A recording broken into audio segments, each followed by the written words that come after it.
Alright, my fellow peeps, looks like we have the final triple Rant house installation for Season 4. And so I'm not saying that a final for good, I'm just saying the word final for this season. Okay, so the first segment is going to be the Garbage Pail Kids movie, requested by Lyric Hardiman. Alright, the second segment is the Hollywood Disputes from 2023, requested by Loric Music. And segment number 3 is going to be a 2009 Tekken film, requested by Stingy Maker, aka The Devil Legend of Caliber. Alright, let's get on with these 3 grandmaster pieces of shit that really grinds our gears. Okay, so this is a film adaptation from 1987 of the children's trading card series of the same name, produced, directed, and co-written by Rod Amateau. So it was the last film to be directed by this guy before his retirement in 1989 and unfortunate death in 2003. So the cards begin as a parody of the popular Cabbage Patch Kids dolls, and each card features a character who typically has a gross habit or abnormality or suffers a terrible fate. Okay, so the plot is... Okay, well, I'm going to try not to read the entire plot or some shit, so... Yeah. Okay. A garbage can spaceship is seen flying near Earth, which is then shown inside an antique shop, owned by Captain Manzini. A boy named Dodger is being assaulted by 4 older teenage bullies in the park. Juice. The leader steals Dodger's money and drops him in a puddle. Dodger goes to Manzini's antique shop, where he works. Manzini takes Dodger's clothes and cleans them while warning him to stay away from the garbage can. Well, what the fuck has got to do with that shit? Later, Dodger sees Tangerine, Juice's girlfriend, who seems to be the most compassionate member of the group towards Dodger, and he tries to persuade her to buy something from the shop. Dodger is attracted to Tangerine and covertly smells her hair while she is distracted. The other bullies enter the shop and attempt to rough up Dodger again, goddammit. But he manages to outwit them. However, during the tussle, the garbage can is knocked over and a green ooze spills out. The bullies then bring Dodger into a sewer, handcuff him to a rail, and open a pipe, pouring sewage onto him. Dodger is then saved by little mysterious people named the Garbage Pail Kids. Well, fucking shit. Okay, the next day, Dodger goes with Tangerine to a nightclub where she sells clothes she designed. Dodger behaves awkwardly when Tangerine removes her shirt to sell it. What the fuck? Okay, then Dodger hides when Juice shows up. Meanwhile, the kids steal a Pepsi truck, flatten Juice's car with it, and then have a campfire in an alley with stolen food. The next morning, the Garbage Pail Kids recover from food-induced hangovers. And give Dodger a jacket they sewed. The jacket impresses Tangerine, and she asks Dodger to get more clothes so she could sell them. Upon Dodger's request, the kids increase their output after stealing a sewing machine from a non-union sweatshop, but then get bored and go out in public in disguise. They go in a theater playing the Three Stooges shorts and behave obnoxiously. Ollie and Winston go to a bar and get into a fight with the bikers, who are soon won over by the kids' heroics. Okay, after which they celebrate with beers. Yeah, speaking of beer, I feel like wanting a fucking Kawagma, a fucking Smirnoff after watching all this piece of crap shit. Meanwhile, Tangerine sells the clothes and begins to prepare for a fashion show based on them. She meets the kids and, though repulsed by them, realizes that she can take advantage of their designs. Okay, one night at the fashion show, Tangerine locks the kids in the basement of the antique shop to prevent their escape, and soon they are captured by Juice and his gang, who bring them to the state home for the ugly, a prison where people too ugly for society are brought and executed. Well, I see that. Okay, Captain Manzini tries to sing the Garbage Pail Kids song backward to coax them back into the garbage can, but the kids sneak out and ride the stolen ATVs away to cause more havoc.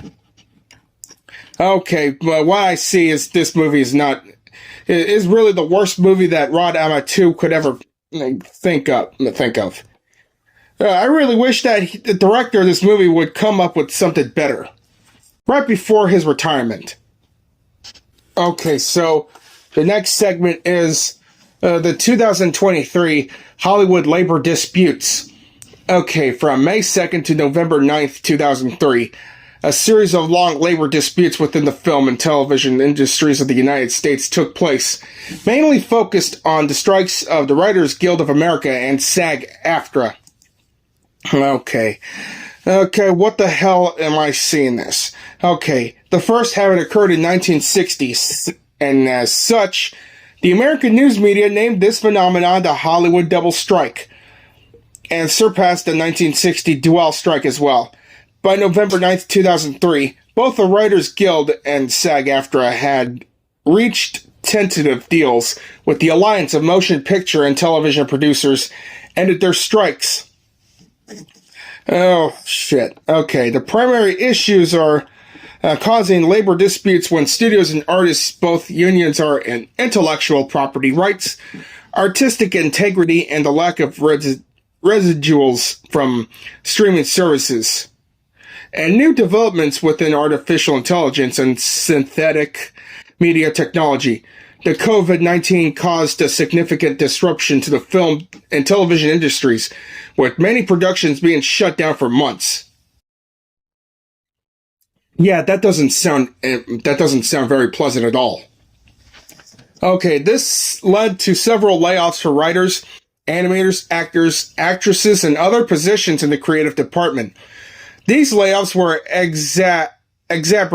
exacerbated by the shift to streaming, which has led to decrease in revenue for traditional media companies such as television networks and movie studios. As a result, major reductions in the workforce and cancellations of multiple film and television productions were done as a cheap, low-end way to save money on bare minimum costs, such as basic residuals and music licensing, but Apple and Amazon remain outliers. Well, what the fucking hell has gotten into that? Okay, so I'm gonna say a couple more of them. Okay, the 2023 Writers Guild of America strike was a labor dispute between the Writers of Guild of America, representing over 11,000 screenwriters, and the Alliance of Motion Picture and Television Producers. It began at 12:01 a.m. Pacific Time Zone time, in May 2nd, 2023. The strike was the largest interruption of American television and film production since the COVID-19 pandemic in 2020, as well as the largest labor stoppage the WGA has performed since the 2007 through 2008 strike. Between September 20th and 24, a series of promising negotiations between the WGA and four prominent studio CEOs were held, which ended in a tentative agreement. The strike ended on September 27th, 2023 at 12:01 a.m. Pacific Time Zone. Okay, the 2023 SAG-AFTRA strike was a labor strike between actors and labor union SAG-AFTRA and the AMPTP. The strike began at midnight, Pacific Time Zone, on July 14th, 2023, after the SAG-AFTRA's National Board of Directors held a vote approving the strike. The strike marks the first time that actors have been initiated a labor dispute since the 1980 actors' strike. Okay, on September 1st, this national board voted to send the video game strike authorization vote to its members, and on September 25th, the results show the authorization passed with 98.32% voting in favor. Oh my god. Okay, on November 8th, 2023, It's reached a tentative agreement, and the strike ended on November 9th. The deal was approved with 78.33% support with a 38.15% turnout. Vox stated that the solidarity shown towards the strikers from other Hollywood unions is extraordinary and remarkable contrast to the last strike in 2007. While Business Insider noted that the disputes are among a recent trend of stronger labor movement. Okay, this has got to be the most fucked up one I've ever seen. Okay, Tekken is a 2009 American science fictional martial arts film directed by Dwight Little, from a screenplay by Alan B. McElroy, loosely based on the video game series of the same name published by Namco Bandai Games. Okay, this film stars John Fu, Kelly Overton, Kerry Hiroyuki Tagawa, Ian Anthony Dale, Kung Lee, Darren DeWitt Henson, Candace Hillebrand, and Luke Goss. His plot follows Jin Kazama in his attempts to enter the Iron Fist tournament in order to avenge the loss of his mother, Jun Kazama, by confronting the forces of the city that are also holding the competition. Okay, in the late 2010s, 8 mega corporations divide the world around them, the largest being fucking Tekken Corporation, which controls North America. In order to placate the masses, the corporation's chairman, Heihachi Mishima, sponsors the King of Iron Fist tournament, or Iron Fist, in which fighters from the mega corporations battle until one is left standing and receives a lifetime of stardom and wealth. In a slum area surrounding Tekken City, called the Anvil, lives the rebellious young man, Jin Kazama, who makes money as a contraband runner for resistance groups that fight against the Tekken Corporation. Jin has been raised and trained by his mother, June, who never speaks of Jin's father, claiming that he is dead. Well, is he alive or is he fucking dead? Well, come to think of it, Jin's father must be... I would consider it missing or something, because I never seen Jin's father in any of the fucking stores or some shit. It's a fucking mystery that needs to be solved. Okay, one night, Jin is targeted by the Jackhammers, elite specs groups that patrols the Anvil and ensures the safety of Tekken City. Jun is killed by the Jackhammers, and instead of Jin, swears revenge against Heihachi. Okay. Kazuya then has Heihachi imprisoned, effectively seizing the control of Tekken. Jin narrowly defeats the elite swordsman Yoshimitsu. Kazuya says rules have changed, and so they must now fight to the death. Jin, Christy, and Steve, Christy Monteiro and Steve Fox, try to escape along with Raven. No, not Raven from Teen Titans. The other Raven... No, not that fucking Raven from WWE. I'm talking about the other Raven from Tekken. Leaving Nina and Anna Williams and Sergei Dragunov behind. Sergei. Okay. Kazuya brings down some guards, causing a firefight. So they cover Jin, but he walks across Heihachi's cell. Angry, Jin tries to taunt Heihachi, saying that he's responsible for killing Jin's mother. Oh, shit. In the warehouse that Jin uses as protection, Heihachi reveals to Jin that Kazuya raped his mother. Wait, what the fuck? Heihachi reveals to Jin that Kazuya raped his mother, making him Jin's father, and left her for dead. What the fuck kind of plot twist is that shit? What a complete fuck up.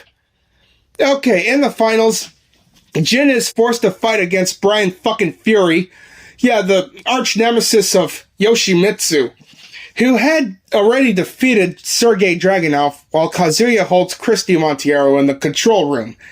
At first, he is outmatched, but remembering his mother's teachings, Jin defeats Brian. Angered about Jin's victory, Kazuya enters the tournament himself, armed with 2 moon axes.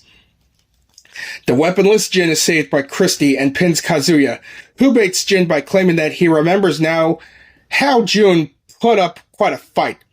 Jin defeats Kazuya but refuses to kill his father. Okay, Jin walks out of Tekken City city's gate and is saluted by the jackhammers, symbolizing his role as CEO of Tekken Corporation. In the post-credits scene, it is revealed that Heihachi managed to regain control of the jackhammers. Well, this is a complete pile of shit, is it? So in conclusion, my fellow peeps, the Garbage Pail Kids movie has a 2.7 out of 10 ratings from IMDb, 1% out of Metacritic. And so I give this piece of shit movie a negative 100% out of 100. Because this movie ain't shit. And I'm fucking grateful that the reboot has been canceled. And as for the Hollywood labor disputes of 2023, it is a lack of compensation from streaming services and developments of AI threatening job security for screenwriters and actors. So, this one ain't shit. And as for the Tekken movie, it has given a 4.8 out of 10 rating from IMDb. And it has a 31% approval rating by audiences on Rotten Tomatoes, with an average rating of 2.68 out of 10. Well, these three things that I've ranted today, it ain't nothing. It just ain't fucking nothing.